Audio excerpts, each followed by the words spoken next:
cos'è questo Cicchettando per Chioggia? È un concorso, ecco, una manifestazione enogastronomica dove abbiamo coinvolto questi baccari, queste realtà nell'ambito ristorattivo di Chioggia che preparano il cicchetto, si confrontano su una preparazione di un cicchetto e noi come andremo a valutarli attraverso una giuria preparata, una giuria che ha all'interno sia ristoratori, imprenditori, sia le associazioni, dall'associazione Sommelier all'associazione Assocuochi Serenissima, sia poi anche alla scuola che è presente sia nella figura del direttore ma anche in un studente di quarta, e poi ci sono anche i rappresentanti delle associazioni di consorzi turistici.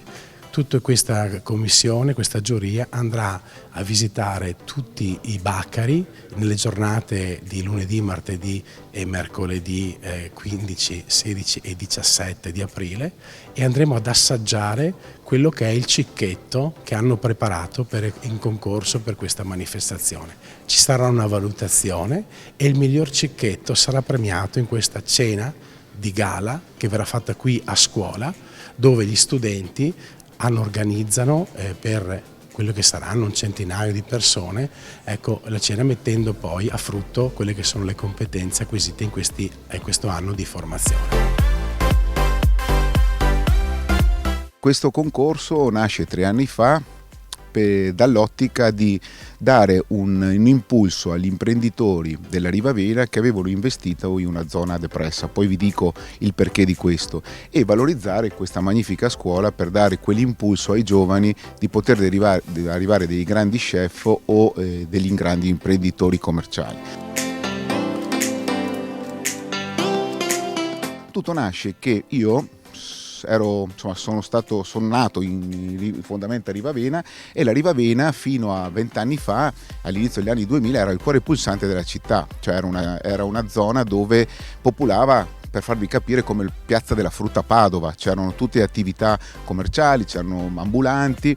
Purtroppo con l'avvento molto velocemente del Consorzio Venezia Nuova, che ha rialzato la riva, purtroppo, come si dice in gergo chioggiotto, gli ha stroppato il canale, cioè hanno fatto in maniera che ci fosse la chiusura del canale e pertanto le attività commerciali sono state chiuse completamente. Per 10 anni abbiamo avuto un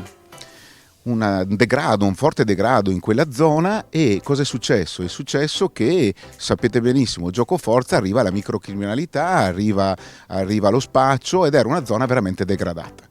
All'epoca, 6 anni fa, ero presidente del Lions, mi è venuta questa idea di fare un service sul territorio. Ho puntato sicuramente sulla riqualificazione, ho chiamato molto velocemente 2 architetti londinesi che nel convegno popolato di persone ha pensato di portare i Navigli milanesi.